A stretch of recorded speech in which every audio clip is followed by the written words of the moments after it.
How did bonds finance major wars historically?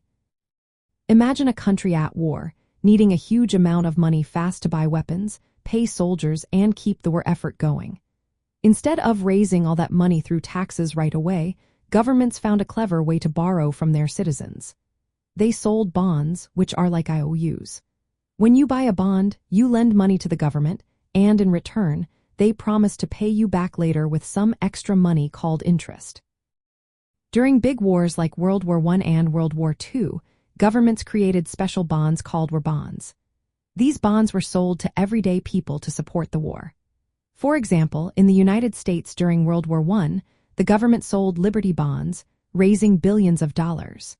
During World War II, they sold Series E bonds, also called defense bonds or war bonds, and raised over $150 billion. These bonds were affordable, sometimes costing as little as $18.75, so many families could buy them even with small savings. The government used advertising campaigns and patriotic messages to encourage people to buy bonds. They made it seem like supporting the war was a way to show patriotism and help the country succeed. Buying bonds was seen as both a way to invest money and a way to help the war effort. It made people feel involved and proud to contribute. From an economic point of view, bonds helped the government get the money it needed without causing prices to rise too quickly. If too much money is printed and spent, prices can go up, which is called inflation. To prevent this, governments sold bonds along with collecting taxes and controlling interest rates. During World War II, the United States Treasury and the Federal Reserve worked together to keep interest rates low on war bonds.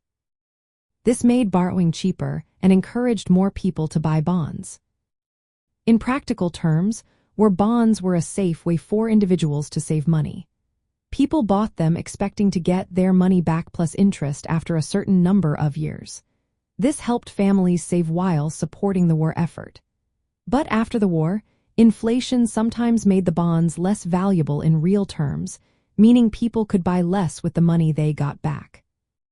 In short, bonds played a big role in financing major wars by turning the savings of everyday people into loans for the government. This method allowed countries to raise large sums quickly, spread out the costs over time, and involve citizens directly in the war effort. Bonds are a type of investment vehicle, where people lend money with the promise of future returns, while helping governments pay for huge expenses like wars.